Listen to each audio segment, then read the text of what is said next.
Welcome back, everybody, to another episode of In-Laws and Out of Bounds. I'm your host, Hagan, with Emilio, our other host, and Knippa head football coach, David Navarro. Coach, we appreciate you being here with us today. Yeah, appreciate the invite. Happy Yes, to be sir. here. Yes, sir. Guys, we're excited to have another local spotlight that we've got going here, getting into Knippa football. And, of course, it's always brought to you by Brewster Bird Hunts, our sponsor. They've got the best guides, the best birds, and the best dogs in all of Texas. Make sure you check them out as bird season gets started. Coach, we pretty simple starting off. We know you, obviously, but if you don't mind, for just the folks out there that may not know you, will you just kind of give us a little bit about yourself and your coaching background? Sure. So I know you, Hagan, from being your football coach here in Sabinal for all the years you were here. Yes, and of course, Emilio is a family, so he's my nephew. I've been in 11-man football since I started. It was in Sabinal for 30 years. Retired, took a year off, and then this 6-man coaching job came open in Knippa, and decided to try my hat at that, and was fortunate enough to get the job. Oh, that's perfect. What made you want to be a part of the Knippa program, especially with it being absent for 50 years or something like that, right? What made you want to throw your hat in the ring there? Yes. So I'd never been a head football coach. So that's one of the things I'd never had my hand in 30 years that I've been coaching. So that was one of the things. And then I'd never coached 6-man football. So that was also very interesting. So that's the reason I came back. Yeah. And you've been a part of small communities for the majority of your football career. Obviously, Sabinal for 30 years, was a 1A football school until it just recently moved up to 2A. What does it mean starting a program like in Knippa with such a small community that under 100 kids are enrolled at that school? How was that?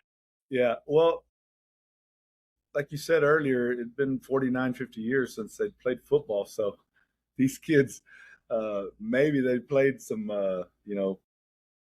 football in Uvalde in the little leagues. Some of them had never even put on a helmet and pads before. So it was really interesting and exciting to start from the ground up, just from scratch, or literally from scratch. These boys are, learning football and how to basically put on pads and helmets, things like that. So that was really exciting for me as a coach. Yeah, I think that's really cool because as Knippa continues to grow and the football program continues to grow, all the fingerprints truly come back to you and your coaching staff as far as what the program is going to be, right, as it goes forward. I think that's something to be proud of. And we have a great staff. Jesse Rodriguez, Ernesto Ortiz, John Cardenas. I mean, those are guys. John's a Sabinal ex, and Coach Rod obviously coached you, and Ernesto Ortiz comes from the Uvalde program. So you can't ask for a better staff. Yeah, 100%. When you look at the RockCrusher program right now, what are you most proud of? What I'm most proud of is that from day one, we've gone from being timid somewhat, learning the game of football, trying to find out if we really want to be out there, to right now where these young men are really starting to like contact awesome. Football. They like practicing, and they definitely like hitting other teams. So that makes me feel good. And there's no quit in them. They're going to try as hard as they can from the first quarter till the game's over. How long did that take for them to figure it out that they want to do that? I'm going to say it took after the first year. Come year 2, okay. You could really, really see the improvement. You could really, really see the excitement of putting the pads on and competing in practice, and then going after the other team. I mean, I can't tell you how proud I am of how far along they've come. Yes, sir. Yeah. Well, obviously and we'll talk about it a little later in the episode, but making the playoffs in year 2 is a huge accomplishment, right? Absolutely. Absolutely. That was a big confidence boost. Yes, sir. Of course. Yeah. When you talk about just getting over the factors, going into a 6-man program, there's not a lot of 6-man teams around here. The closest team is Lakey now. How hard is it and was it to fill out a full schedule for that. You were playing Sanderson and teams like that, right, Coach? Yes. Yeah. So when I was hired, the schedule had already been made. Our Okay. superintendent did a really good job. He he's basically the one that got this thing started. He had everything in place. So we went from there, and yeah, you're right. It is difficult trying to fill out a schedule because you end up looking for teams out of San Antonio, possibly like private schools, home schools, and you never know what you're going to get. Some teams will come in with 6 guys, like just the scrimmage we had Friday. Oh, They wow. had a team of 6 guys, and they did a great job. And then sometimes they'll come in with 30 kids, and so you never know what you're going to get. But now, after being able to build our own schedule, we feel like we've gotten more of the public schools where you can, rely on and know what's coming from one year to the next. That's good. I've had to make that drive through Sanderson a couple different times, and that's not an easy drive all the way out there. No, So, and it was supposed to be a 2-year deal, and then they couldn't make it to us the following year, so we were yeah, that's lucky to about go all the way out there. yes, sir. Yeah, that's funny. What you got, Emilio? You got anything? What? Yeah, Coach, Hagan mentioned you were coaching in small communities this whole time. And what do you attribute some of your roots as far as, getting into coaching to begin with? Who would you attribute some of that to? I know I've heard fairy tales and myths, legends about you, I guess is the right word, that you were a player coach to some extent when you were in high school, the pride of Lakey, Texas. So who do you tie that back to, if you have anybody?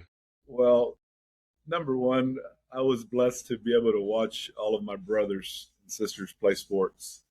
And, I wouldn't say we were something special, but we did have a lot of spirit in us. We were taught to work hard, whether it's at work or whatever we're playing in sports. So I would say my brothers first. And then growing up through high school, we weren't very good in football. So along came a coach named Doug Spring, and my sophomore year, and he started giving us confidence. And then my junior year, we really had a great season there in Lakey. One of the better football teams to come through there in 1985, 86. So and then once I got into coaching, Coach Jesse Rodriguez, he's been a mentor to me. He's my brother-in-law, but whether he's my brother-in-law or not, I would say this about him: he's taught me pretty much everything I know. So those are the people that I can attribute that to. 100%. I could see that. I've told multiple people this, Coach, and not to get sentimental, but I've always looked up to you and Coach Rod and talked about y'all taught me so much more, outside of just athletics, as far as being, an actual growing up into a young man to being somebody actually hopefully committing to society in a positive way, right? So right. Yeah, those guys are that makes us feel good because that's our why, I guess. That's our why. Mm-hmm. We want to help young men grow up to be men. Fathers, husbands, brothers, be able to do well once they get into society, into the real world, as they say. So that makes us feel good. Yes, sir. Yeah. The Doug Spring, piggybacking off of that. So you you played for him, and then you also got to coach with him at one point as well, right? In Sabinal. He was at there the early 2000s, or late 90s area. That is right? correct. That's correct. I played for him as a sophomore and a junior, and then he moved on to another school, and then again I got to coach with him. He and Coach Rod at the same time, so that was a lot of fun. I learned a lot. Not just football wise, just a little bit about everything, how to manage a program, things like that. How to make relationships with young men. So and that's, yes, sir. That's what it's all about. So I was very blessed to have that. That was the historic magic days of the Colin Truelove and Lane Pepper area, right? Those kind of days, right? Back in the Sabinal days. Yeah. Yeah. Friend, yes, sir. Yeah, everybody was trying to chase. A lot of good teams during that time. Yes, sir. Meyer boys and all that. Yes, sir. Definitely. Yeah. So, for somebody who's never watched 6-man football, just kind of changing pace a little bit here. How would you describe the game from a traditional 11-man? Well, a lot of people, when I got into it, described it to me as What did I say? How does it go? Basketball on grass or something like that. It's Yeah. wide open, fast pace, and I'd have to agree with them. It's still football. You still got to block. You still got to tackle, especially in the open field. Yes, the field is smaller in dimensions, but there's still a lot of room for a really skilled player to get out and run. So Hmm. from day one, we started working on tackling in the open field and just, like I said, learning to not shy away from contact. Hmm. Right. So that is one of the main differences I see from 11 man to 6 man. Just obviously fewer bodies, but you have to be really good at tackling in the open field. Yep. When I first got the job, I was told by a 6 man coach, if you can make about 5 stops in a game, you have a good chance of winning the football game. Hmm. If you can do that, It's it's not easy to do. yeah, yeah. Points back and forth, but if you can get about 5 good stops in the course of a game, very good chance of winning the game. Yeah, seen some of those football scores, and they're in the 60s and 70s, and it's yeah, I can see that. Yes, sir, for sure. Yeah. Um, does 6 man require talking about that? It's smaller dimensions, you still get open spaces. It require a different type of athlete versus an 11 man team. Well, I think it's built, more for a speedy type of athlete, a quick athlete. But if you have a big kid that has good hands and good feet, is there's a spot for him out there on the field, especially on offense. You can use him as a center, and he can go spot up for a 5-6 yard gain. Catch the ball, and that's a good play. 5-6 yards is a good play in 6 man football. So no, it doesn't have to be a smaller guy. There's room for bigger guys, but they do have to have a little bit of skill with their hands and feet. Yeah, there you go. So is it still, and this is just my ignorance, it's still 10 yards for a first down, or how is that? In 6 man, it's 15 yards for a first 15 down. yards first down. Okay. So the old school, I always remember, we talk about the wing T and all that stuff in tradition. 11 man, I always remember Coach Rod saying, we were playing somebody about that. If they get 3 yards here, and then they get 3 yards again, 3 yards again, 3 yards again, that's a first down, Hagen. So make sure we don't, so, and it wouldn't work in the 6 man. In the wing T days, yeah. That was, yes, sir. That was Bracketville. Yeah. Yeah. Yes, sir. That was terrible to try to defend. Yeah. 100%. Yes, sir. Yeah. Yeah. You got something, Emilio? Before I take it away? As far as, because you were in charge of the offense for 11 man for a long time, and figuring out, where to take your advantages and disadvantages. How does some of that translate whenever you talk about that open space in the 6 man game? So right now, Coach Rodriguez is our offensive coordinator, and he's always been really, innovative because we learned a lot from Coach Spring. And Coach Spring was kind of like the guru of the spread offense when he got Sabinow, and so we've tried to add some of that to 6 man football. And from what I've seen in the last 2 to 3 years in 6 man, traditionally teams want to try to run. They'll come out in a tight formation and try to run first before they bootleg or spread out, where we're kind of the opposite. We kind of spread people out first and see how they're going to defend it, and then we'll have some tight formations. But yeah, you can do some 11 man stuff with 6 man. You can run your counters, your dives, your kicks, your kind of power blocking. Yep. Less people on the line. So yeah, you can definitely bootleg. We still got this. Doesn't respect the passing game. You can get behind them. You can get behind them. The speedy sweeps, and then the fake speedy sweeps. Yeah. Still, yeah. Yeah. They got that's a staple right there. You got to keep it in there. Sir. So yeah, 100%. That's all. So yeah, that was going to kind of go. You took it from there. Me. You got anything else, Emilio? Nothing. No? Nothing at the top of my mind yet. Yeah. Moving to the team this year, since we're talking kind of about the X's and O's, what can you tell us about this team coming next year? Obviously, coming off the 7-4 record. Last year we only had 4 seniors. They graduated, and they were good ones, especially 2 of them. 2 of them did most of our scoring offensively, and one was a heck of a player on both sides of the ball. So the thing is, we have 4 returners on each side of the ball, so that helps a lot. We Yes, got sir. 4 on defense and 4 on offense that have returned. Offensively, our quarterback, he can throw the ball. I mean, he can throw the short pass, he can throw the medium pass, and he can throw it deep.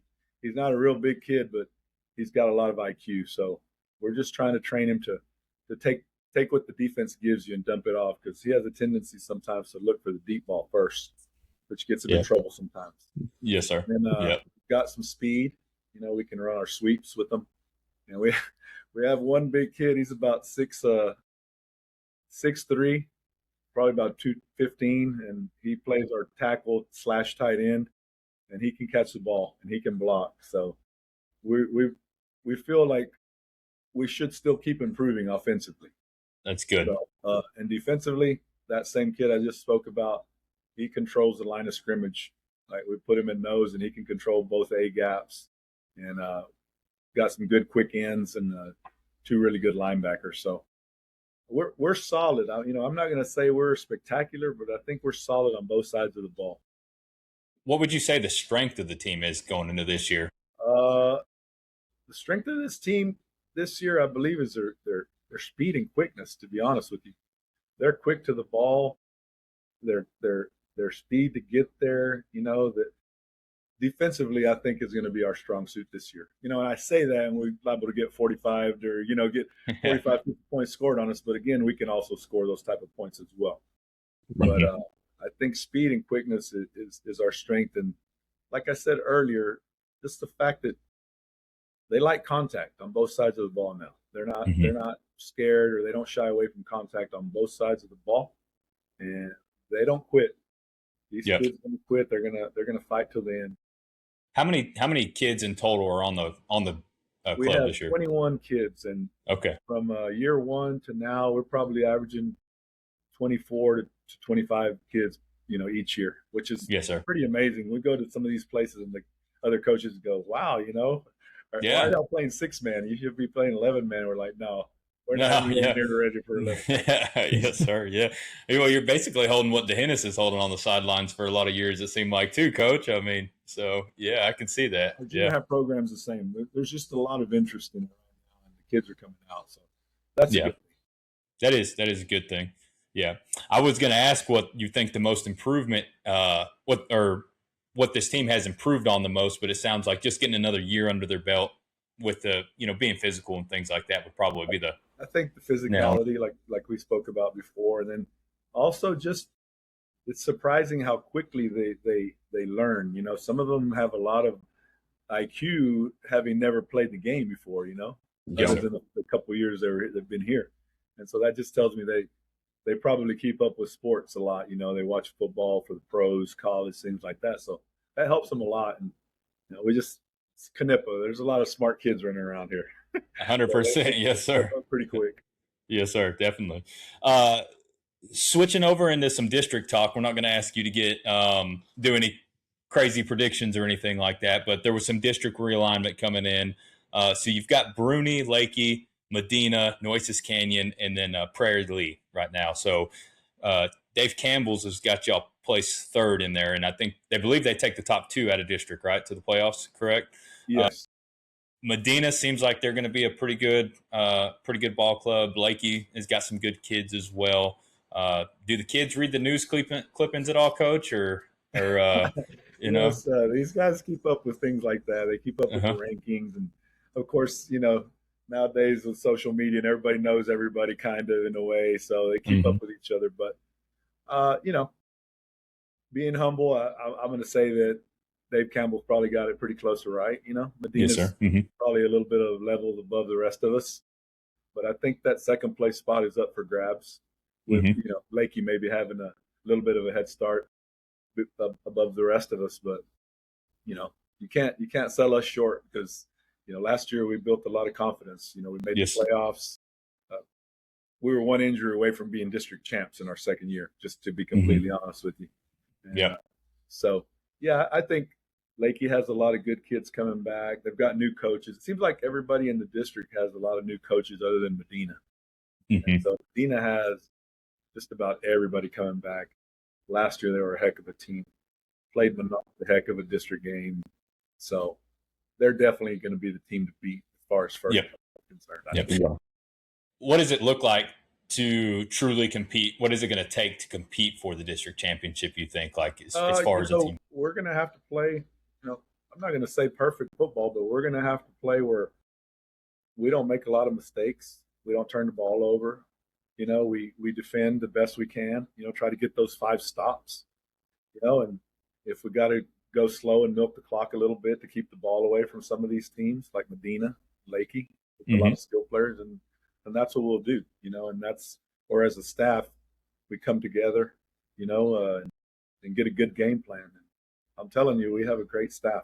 Coach Rod does a great job getting ready for the offensive side of the ball, and Coach Ortiz, he's a heck of a young coach.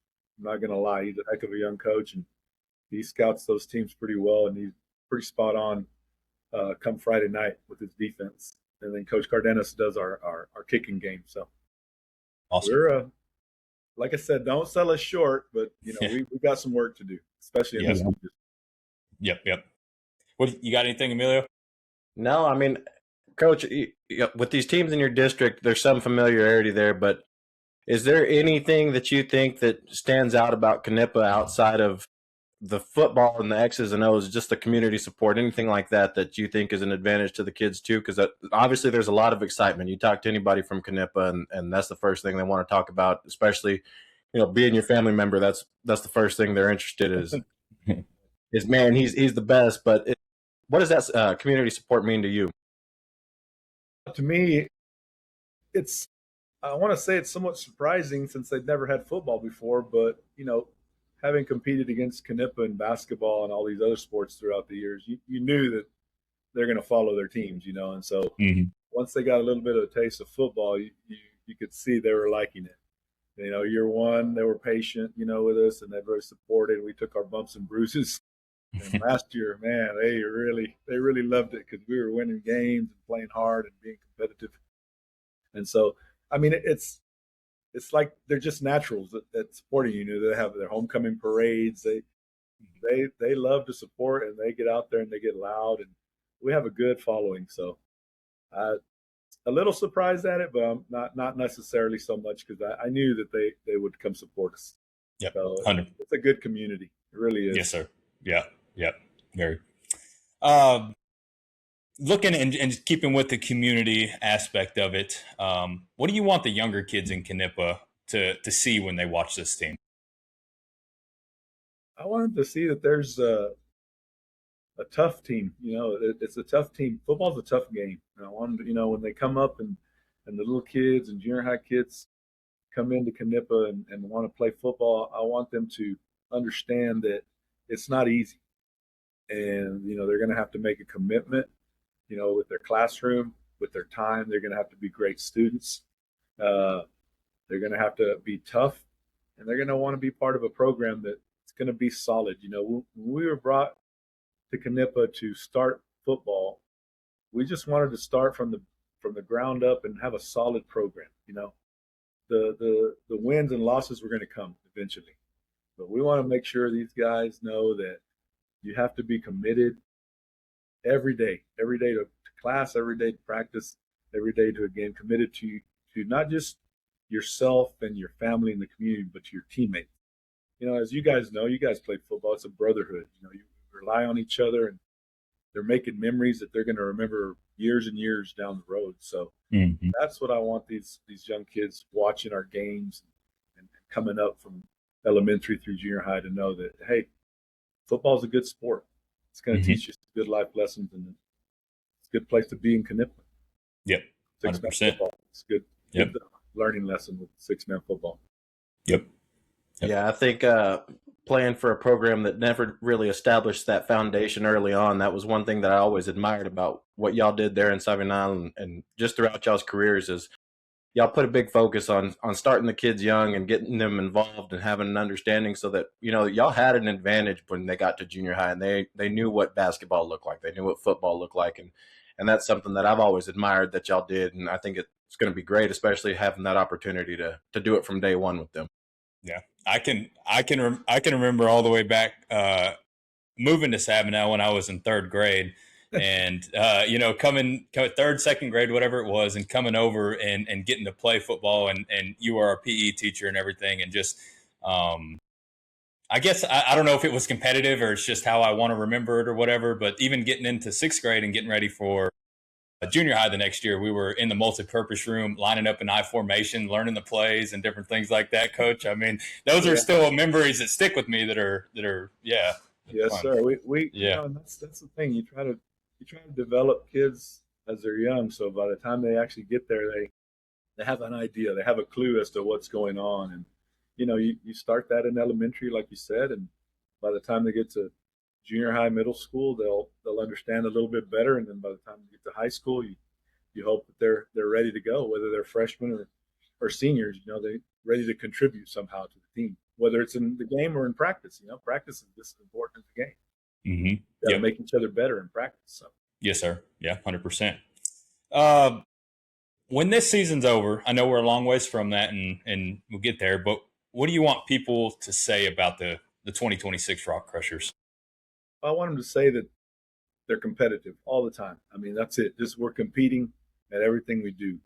I want them to know that when we go to another town or a town comes to us to play football, that they knew they were playing the Knippa RockCrushers. We didn't just lay down for anybody.